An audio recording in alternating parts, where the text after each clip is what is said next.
Now I'm going to show you how to subtract fractions. We can start with an example. Let's say we have a fraction which is 8 over 15 and we are subtracting 1 over 5 from 8 over 15. We can follow the same procedure that we followed for adding fractions. So the first step is we need to make our denominator same, and we need to do that by using least common multiple technique. So what is the least common multiple of, so we have to go for 15. What is the multiples of 15? So 15, 30, like that, so on.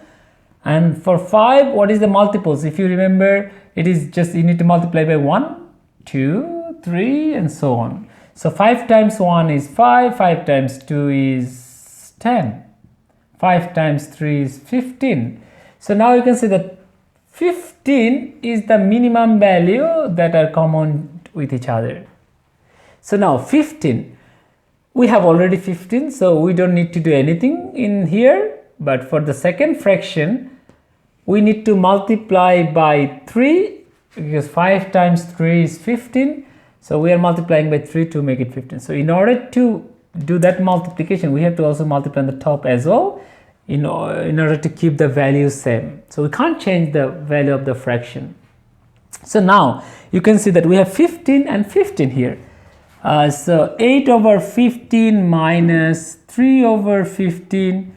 We can just write down 15 and 8 minus 3, which is 5 over 15. You can't leave this answer like that because you can see that there is a common factor in between 5 and 15. So we have to write down the answer in the simplest form.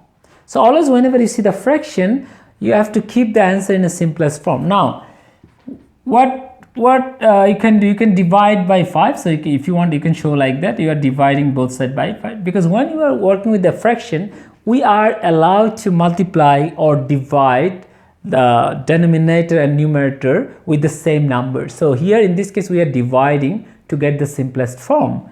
So 5 divided by 5 gives us 1, and 15 divided by 5 leaves 3. So the answer would be 1 over 3 for that subtraction. Let's start with another example. If we have a question like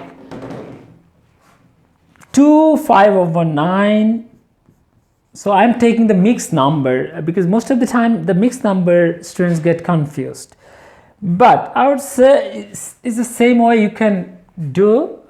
What I am doing here, one whole number I'm just considering is a 5 over 6. There's a fraction. So we have these two fractions we are subtracting. Now, as we followed the same we did for addition, we can do the subtraction also, like you are doing the subtraction from the whole numbers and subtraction from the fractions. So 2 minus 1, so we can just separate the whole number, which is 1, and end of the day whatever you are subtracting from here to here and whatever you are subtracting from 5 over 9 minus and whatever results you are getting, you just need to add at them. So don't confuse, oh, we are subtracting, so we need to do subtraction all the time now. Actually, you are already subtracting the whole number, then you are subtracting of the from that fraction to this fraction. End of the day, you just need to add them up. So when you are doing this subtraction, what you need to do? We need to make the denominator same again. So what is the first step? 9. What is the LCM? So you see, when I'm doing adding and subtracting, we always go for the least common multiple, LCM. Now, 9 multiplied by 1 is 9, multiplied by 2 is 18, multiplied by 3 is 27. So 1, 2, 3. Same as 6 multiplied by 1 is 6, multiplied by 2 is 12, multiplied by 3 is 18, multiplied by 4 is 24, so on. You can go further, that's fine. But I'm not going further because we have already something similar here, which is 18 and 18. So 18 is the least common multiples in for these two numbers. So now we have to make 18 for the first one. So our first fraction is 5 over 9. How to make this 18? 9 times 2 is 18. So we have to multiply 2 in the denominator, same way in the numerator, minus 5 over 6, our original fraction, multiply by 3 to make it 18. So now we have 18. We have 18 and then 10 minus 15, which is minus 5 over 18. So what happened here? We had $1 that we need to be added with this one. So we had $1. Just think that we had $1 already after subtraction, and we have some negative coins. Negative coins means I have to pay again. So I have to pay from that $1. So if you pay that 5 over 18, you have 13 over 18 left. That's simple answer, like 5 over 18. So out of 18 part, 5 part you have to spend. So 13 part will be left. So if I say, okay, 1 minus 5 over 18, or if you just write plus, but it's a minus anyway, because we are adding these two. So 1 plus minus of that, basically it's 1 minus 5 over 18, and which is, you can just straight away write down that it's a 13 over 18. So 5 over 18 part is gone from that it is 13 over 8.